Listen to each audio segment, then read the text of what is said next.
I'm Jérôme Bernard. I'm Chief Business Officer of ETAP-Labs.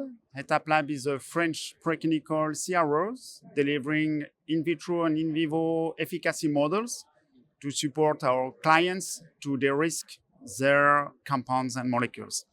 ETAP-Labs is delivering efficacy studies in 4 domains of expertise.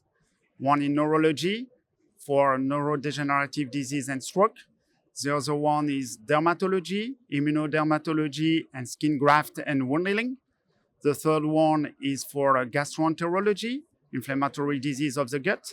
And the fourth one is cardiovascular disease, such as myocardial infarction and pulmonary arterial hypertension. We are 40 people.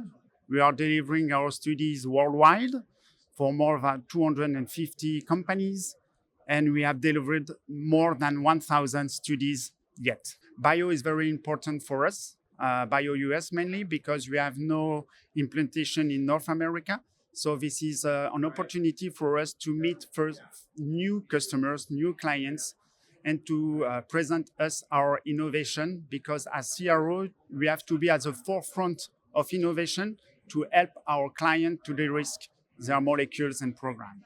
So this is very important for us to be here each year, and we are pleased to be here.